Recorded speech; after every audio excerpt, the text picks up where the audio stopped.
पुणे में प्रमोशन होने के बाद छुट्टी खत्म करके मैं वापस जा रहा था। यात्रा के लिए मैंने जानबूझकर बस की विंडो सीट बुक की थी ताकि यात्रा ज्यादा आरामदायक हो। बस में चढ़ते ही मेरी बुक की हुई सीट पर एक 23 से 25 साल की युवती बैठी हुई दिखी। वो देखने में बहुत आकर्षक थी। उसके चेहरे पर सौम्यता थी और आंखों में एक अलग सी चमक थी। उसने साड़ी पहनी थी। साड़ी के साथ स्लीवलेस ब्लाउज पहना था। उस पर से हल्की सी लाइन दिख रही थी। उसके बालों की सटीक बनावट भी ध्यान खींच रही थी। बाल खुले थे और हल्के लहराते लुक में फैले हुए थे, जिससे वो और भी आकर्षक लग रही थी।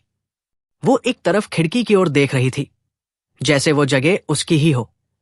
मैंने सभ्यता से उसकी ओर देखते हुए कहा, माफ करें, लेकिन ये सीट मैंने बुक की है। क्या आप बाहर की तरफ बैठेंगी?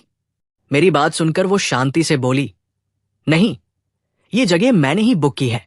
आप गलती कर रहे हैं। उसके आत्मविश्वास से एक पल के लिए उलझन हुई, लेकिन मुझे यकीन था कि ये जगह मेरी ही है। ज्यादा बहस से बचने के लिए मैंने थोड़ा संयम रखा और कंडक्टर को बुलाने का फैसला किया। मैं कंडक्टर के पास गया और विनम्रता से सारा मामला समझाया। कंडक्टर ने हमसे हमारे टिकट चेक करने की विनती की। हम दोनों ने अपने टिकट उसे दिखाए। कंडक्टर ने हम दोनों के टिकट चेक किए और साफ किया कि विंडो सीट का टिकट मेरा है। उस पर कंडक्टर बोला, मैडम, कृपया बाहर की तरफ बैठें। ये सीट इन साहब ने बुक की है। ये सुनते ही वो लड़की थोड़ी असहज हुई और अपनी आवाज धीमी करके मेरी ओर देखते हुए बोली, प्लीज, क्या आप बाहर बैठेंगे? मेरे भाई ने कहा था कि उसने ये टिकट बुक किया है। शायद कुछ गड़बड़ हो गई होगी। उसके बोलने की विनम्रता का मुझे अंदाजा हुआ, लेकिन मैं भी अड़ा रहा। शांति से उसकी ओर देखते हुए कहा, मैडम, मुझे माफ करें, लेकिन मैंने ये विंडो सीट खास तौर पर बुक की है। यात्रा के दौरान मुझे चार्जिंग स्लॉट इस्तेमाल करना है, जो इसी सीट के पास है, इसलिए मुझे यहां बैठना जरूरी है। मेरा जवाब सुनकर वो थोड़ी उलझन में पड़ी और बोली, हाँ, शायद मेरे भाई ने गलत बताया होगा। मैं बाहर की सीट पर बैठती हूं। वो धीरे धीरे बाहर की तरफ सरकी और मैं अपनी जगह पर बैठ गया। उसकी उलझन खत्म हुई और मुझे मेरी जगह भी मिल गई। बस चलने के बाद मैं बाहर की खूबसूरत प्रकृति को निहार रहा था, लेकिन उसका थोड़ा असहज होना मुझे नजर आया। इसलिए मैंने उससे सहजता से कहा, ऐसा कभी कभी हो जाता है, गड़बड़ होना स्वाभाविक है, चिंता मत करो। ये सुनकर उसने कोई खास जवाब नहीं दिया, बस बोली, ठीक है। शायद वो नाराज थी। लगभग 2 से 3 घंटे बीत गए और हम दोनों में एक भी शब्द नहीं हुआ। वो शांति से खिड़की के बाहर देख रही थी, जबकि मैं अपने विचारों में खो गया था। शायद मेरे विंडो सीट पर बैठने की जिद से उसे गुस्सा आया हो। मैं मन ही मन सोच रहा था कि उसके मन में क्या चल रहा होगा, लेकिन उसने मेरी ओर एक नजर भी नहीं डाली। मैंने खुद को समझाया, उसके गुस्से के बारे में सोचकर वक्त बर्बाद मत कर। इसलिए मैंने मोबाइल पर एक मूवी शुरू की और वक्त बिताने लगा। थोड़ी देर में बस एक ढाबे पर चाय नाश्ते के लिए रुकी। मैं भी वॉशरूम जाकर तरोताजा हुआ और चाय व सिगरेट लेने के लिए एक दुकान की ओर बढ़ा। चाय लेकर आराम से खड़ा था। माहौल सुहाना था। तभी मैंने देखा कि वो लड़की बस से उतरकर धीमे कदमों से दुकान की ओर आ रही थी।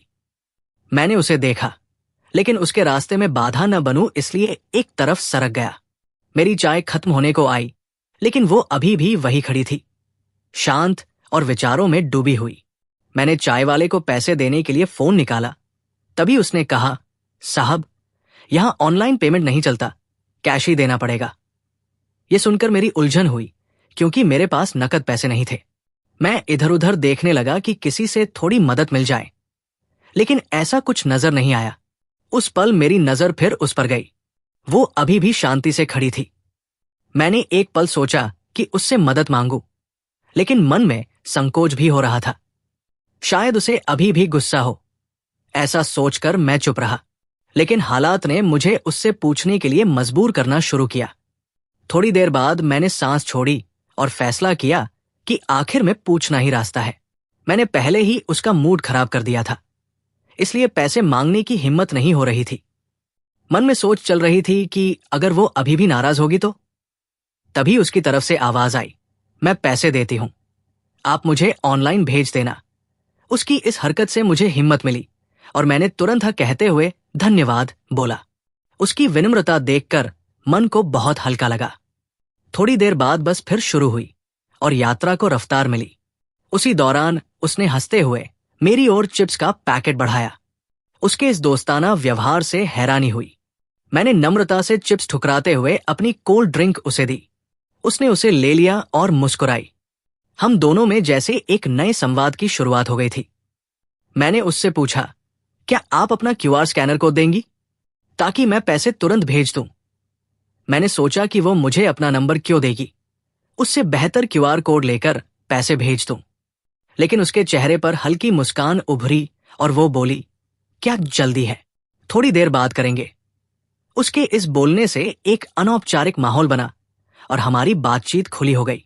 यात्रा चल रही थी और हम इधर उधर की बातें करने लगे। उसका नाम, उसका काम, इन सब के बारे में मैंने जाना। वो पुणे में रहती थी, गांव में अपने मामा के यहां कुछ दिनों के लिए आई थी और अब वापस जा रही थी, ऐसा उसने बताया।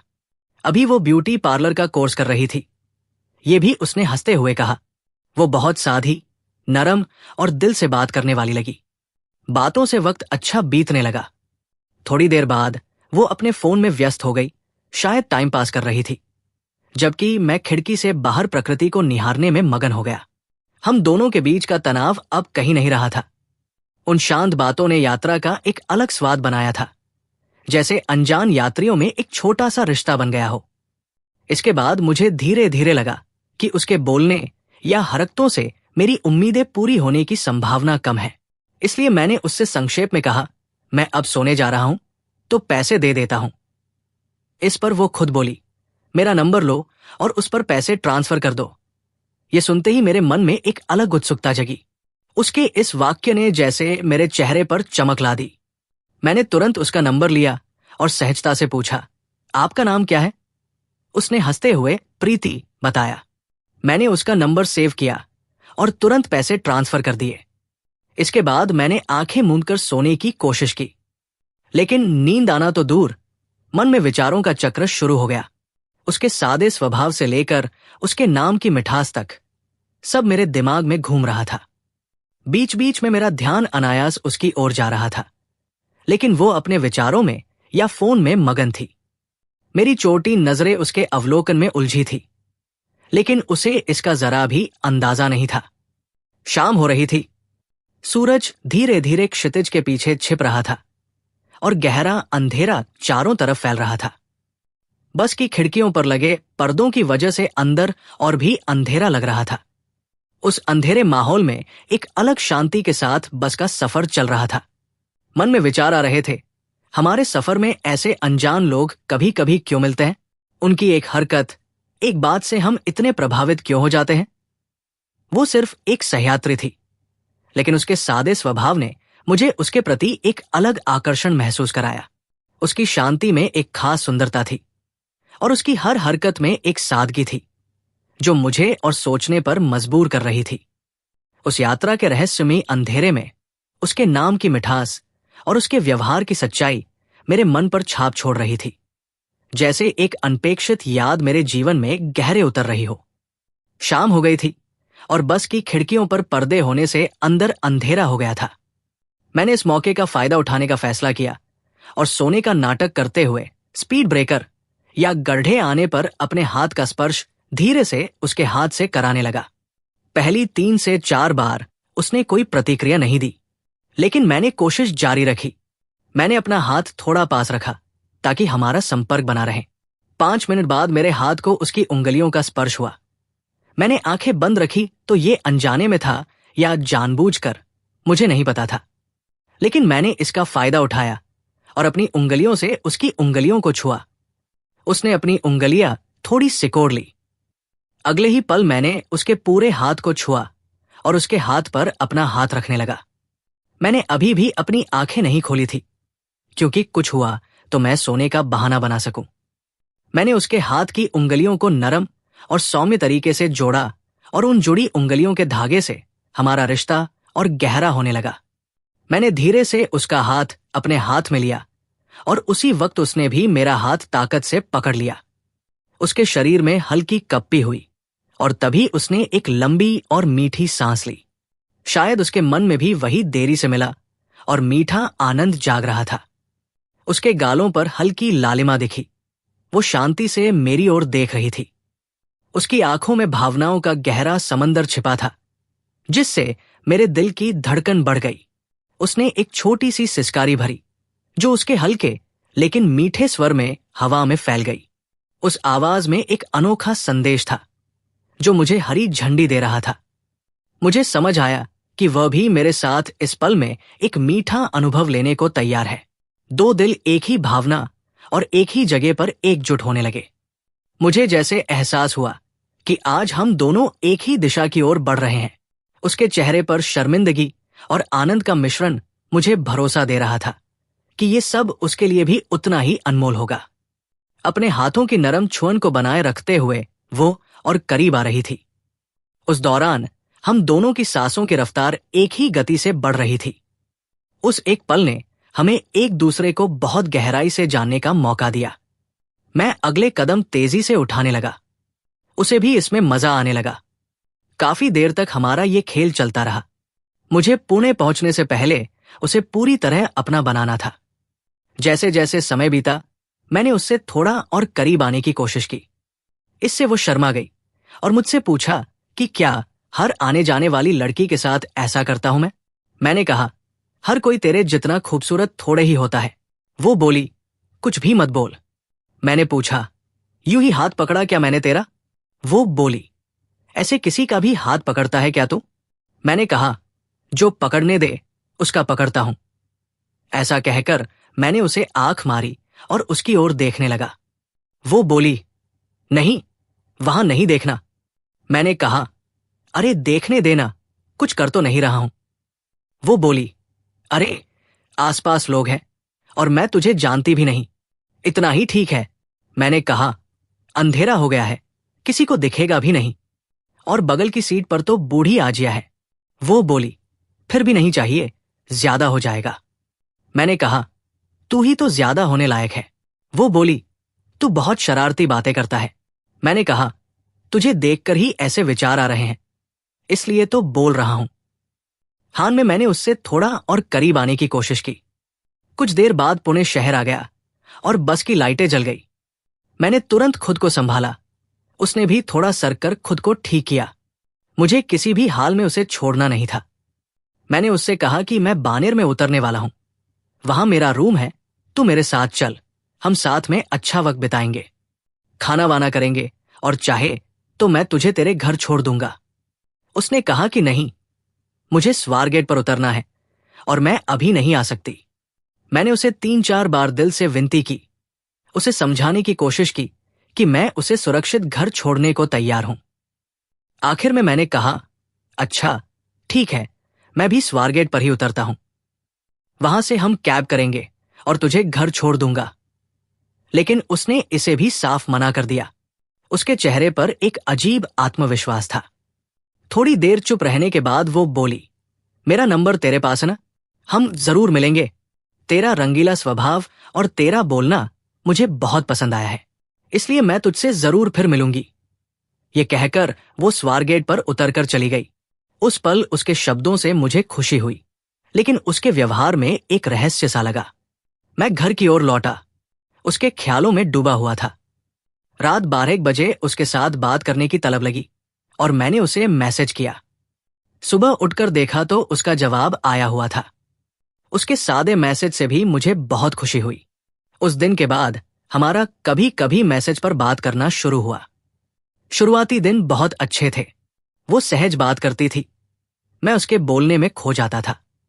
लेकिन जैसे जैसे दिन बीते, मुझे लगा कि मुलाकात का जिक्र आते ही वो टाल मटोल करती थी। मैंने उसे शनिवार या रविवार को मिलने का सुझाव दिया, लेकिन उसके जवाब हमेशा एक जैसे होते थे। मैं यहां आई हूं, मैं वहां गई हूं, या आज नहीं हो पाएगा। ये जवाब सुनकर कभी कभी मैं सोच में पड़ जाता था कि क्या वह सचमुच व्यस्त है या कुछ छिपा रही है। उसके इस व्यवहार से मेरे मन में अनगिनत सवाल उठने लगे। उसके शब्दों के पीछे कुछ रहस्य है, ऐसा मुझे लगने लगा। फिर भी उसके हर जवाब का मैं बेसब्री से इंतजार करता था। कुछ दिन ऐसे ही निकल गए और मैंने उसे मैसेज करना छोड़ दिया। करीब 1-2 महीने बाद रात को अचानक उसका वीडियो कॉल आया। मैंने उठाया तो वह किसी होटल में अपनी सहेलियों के साथ थी। इधर उधर की बातें होने के बाद उसने मुझे बताया कि वो 2 महीने कोर्स करने के लिए बाहर थी और खुद का पार्लर शुरू करने वाली है। मैंने ना रहते हुए पूछ लिया कि कब मिलेंगे, तो उसने टालमटोल जवाब देकर फोन काट दिया। 1-2 महीने ऐसे ही बीत गए। मैंने उसे फोन वगैरह किया, लेकिन उसने जवाब नहीं दिया, तो मैंने भी पीछा छोड़ दिया। एक दिन यूं ही मोबाइल देखते वक्त मुझे उसकी व्हाट्सएप स्टोरी दिखी। उसमें उसने अपने पार्लर की सेवाओं और मसाज के बारे में जानकारी लिखी थी। मेरे दिमाग में तुरंत एक आइडिया आया। मैंने एक दूसरे नंबर से उसे मैसेज किया कि मुझे आपके पार्लर के बारे में सुना है और आपके बारे में अच्छा फीडबैक भी मिला है। मुझे आपके यहाँ पार्लर और मसाज की सर्विस चाहिए। थोड़ी देर बाद उसका जवाब आया, जिसमें उसने अलग अलग सेवाएं और उनके रेट भेजे। मैंने उसे कहा कि मुझे मसाज और 2-3 दूसरी चीजें करवानी है। उसने मुझे अपने पार्लर का पता भेज दिया। मैंने थोड़ी देर बाद उसे मैसेज किया कि मुझे थोड़ी बॉडी पेन की तकलीफ है, इसलिए मैं नहीं आ सकता। क्या आप मेरे घर आकर सर्विस दे सकती हैं? उसने वो मैसेज पढ़ा और टाइप कर रही थी। तभी मैंने उसे एक और मैसेज भेजा कि अगर आप आती हैं तो बहुत अच्छा होगा। आने जाने का खर्च और होम सर्विस के लिए चाहे तो 2-3 हजार एक्स्ट्रा दूंगा। इसके 2 मिनट बाद उसने जवाब दिया कि मैं कल दोपहर को आऊंगी, मुझे अपना पता भेज दो। मुझे किसी भी हाल में उसे छोड़ना नहीं था, इसलिए मैं धीरे धीरे पूरी सावधानी से अपना जाल बुन रहा था। अगले दिन उसके आने से 10 मिनट पहले मैंने अपने घर का दरवाजा खुला रखा और सीढ़ियों में जाकर इंतजार करने लगा। वो गेट पर आती दिखी तो मैंने उसे मैसेज किया कि मैं थोड़ा सामान लेने नीचे पार्किंग में बेसमेंट में आया हूं। आपका गेट पास मैंने अभी स्वीकार किया है, आप फ्लैट में जाकर रुकें, मैं 5 मिनट में आता हूं। और साथ में गेट पास का फोटो भी भेज दिया।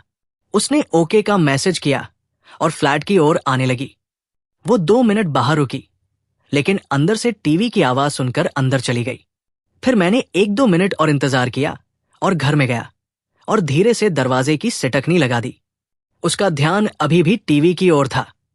2 सेकंड का वक्त लेकर मैंने भारी आवाज में उसे पुकारा, प्रीति। वो चौंक कर पीछे मुड़ी। उसे झटका लगा कि मैं यहां क्या कर रहा हूं। वो बोली, तू यहां क्या कर रहा है? तू यहां कैसे? ऐसा कहकर उसने तुरंत फोन निकाला और कॉल लगाने लगी। मैंने तुरंत पानी की बोतल लेकर उसके पास गया और कहा, शांत शांत। ऐसा कहकर मैंने उसके हाथ से फोन छीन लिया। वो बोली, ये क्या कर रहा है तू? ये सारा क्या मामला है? मैंने अपनी जेब से फोन निकाला और उसे दिखाया कि वो मुझे ही दूसरे नंबर पर कॉल कर रही थी। इससे वो भड़क गई और थोड़ा डर भी गई। वो चिल्लाने से पहले ही मैंने टीवी की आवाज बढ़ा दी और कहा, मुझे बस तुझसे एक बार मिलना था। वो बोली, मुझे जाने दे, ये सारा क्या माजरा है? मैंने कहा, मुझे बस तुझसे एक बार मिलना था, तुझसे बात करनी थी। मैंने कोशिश भी की, लेकिन तूने मुझे जवाब ही नहीं दिया। मैंने तुझे फोन किया, मैसेज किया, लेकिन तूने कुछ जवाब नहीं दिया। वो बोली, मुझे यहां से जाने दे, ये धोखा है। ये कोई तरीका है क्या? मैंने कहा, वैसे तो तूने भी मेरी ठगी ही की है। तूने मुझे खुद से अपना नंबर दिया, ऊपर से ये भी कहा था कि हम जरूर मिलेंगे। उसके बाद हम कभी मिले ही नहीं और न तूने कोई जवाब दिया। वो बोली, मुझे कुछ पता नहीं, ऐसे कोई अनजान इंसान से मिलता है क्या मैं? मैंने कहा, मैंने कभी तुझे परेशान किया क्या? मैंने 3-4 बार कोशिश करके छोड़ दिया। क्या मैं तेरे पीछे पड़ा था? मुझे बस एक बार तुझसे मिलना था। वो बोली, तुझे आखिर कहना क्या है? तुझे मुझसे अब क्या चाहिए? मैंने कहा, वही जो उस दिन अधूरा रह गया था। वो मुमकिन नहीं। जो हुआ वो उस दिन खत्म हो गया और बस उतना ही था। मैंने उसे 2-3 बार विनती की, लेकिन वो ना पर अड़ी रही। मैंने कहा, ठीक है, मैं तुझे ठग नहीं रहा हूं। मैंने तुझे झूठ बोलकर यहां बुलाया, लेकिन तू आई है तो मैं जैसा बोला था वैसे पैसे जरूर दूंगा। ये सुनकर उसकी आंखें चमक उठीं। लेकिन तू अब आई है तो मुझे अपनी पार्लर सर्विस तो दे सकती है। इस पर उसने 1 मिनट सोचा और हां में सिर हिलाया। वो बोली, लेकिन तुझे क्या पार्लर करवाना है? मैं सिर्फ लेडीज पार्लर करती हूं। मैंने कहा, ठीक है, तू मेरी मसाज कर दे। वो बोली, सिर्फ सिर की मसाज करूंगी। मैंने कहा, प्रीति, मैं तुझे पूरे शरीर की मसाज के पैसे देने वाला हूं, और इसमें क्या फर्क पड़ता है जेंट्स और लेडीज? मसाज में तो दोनों एक ही है ना। वैसे भी बॉडी पेन की तकलीफ के बारे में झूठ नहीं बोला मैंने। वक्त भी नहीं मिलता खुद की ओर ध्यान देने का। बस इतना ही कि तेरे कोमल हाथों का स्पर्श होगा और मुझे अच्छा लगेगा। ये सुनते ही वो थोड़ा हंसी। मैंने देखा कि वो अब थोड़ी शांत हो गई है। मैंने कहा, और सचमुच अगर तेरे हाथों में कमाल है तो मैं अपने ऑफिस में तेरा नाम रेफर करूंगा। इससे तुझे भी मदद मिलेगी। वो बोली, बस बस, ज्यादा मत बोल। मैंने कहा, वैसे भी मुझे तेरे हाथों की कमाल का अनुभव तो है ही, उसे कभी भूल ही नहीं सकता। ऐसा कहकर मैंने उसे आंख मारी। वो थोड़ा शर्मा गई। वो बोली, बोल बच्चन है तू एक नंबर का। अभी भी ऐसे ही लड़कियों को पटाता है क्या? मैंने कहा, नहीं रे, तेरे जैसी कोई मिली ही नहीं बाद में जिसे पटाने का मन करे। तेरी बात ही कुछ और है। वो और शर्मा गई। वो बोली, संभाल संभाल, गए वो दिन। अब मैं पूरी तरह काम पर फोकस्ड हूं। मैंने कहा, ठीक है, तो तू जल्दी से मेरे पूरे शरीर की मसाज कर दे। वो बोली, जल्दी जाकर टॉवेल लपेट करा। उसकी इस हिदायत में एक ठंडक और सहजता थी। शायद पहले की बातचीत से उसकी नाराजगी कम हुई होगी। उसकी आवाज की नरमी देखकर मैं जल्दी उठा, टॉवेल लपेटा और बेड पर लेट गया। मैं बेड पर उल्टा लेटा था। आंखें बंद थी और मन में कई ख्याल आ रहे थे। कुछ पलों में वह पास आई और तेल की बोतल से तेल निकालकर मेरी पीठ पर डाला। उसके हाथों की नरम गर्माहट महसूस हो रही थी। उसने धीरे धीरे मेरी पीठ पर तेल लगाना शुरू किया। शुरू में उसके हाथों के हल्के दबाव से मुझे राहत मिल रही थी। उसके हाथों में जैसे जादू था, मानो थके हुए शरीर को नई जान दे रहा हो। मसाज चल रहा था और मेरे शरीर को राहत मिल रही थी और उसका स्पर्श बहुत अच्छा लग रहा था। वो धीरे धीरे मेरी पीठ से कंधों तक पहुंची।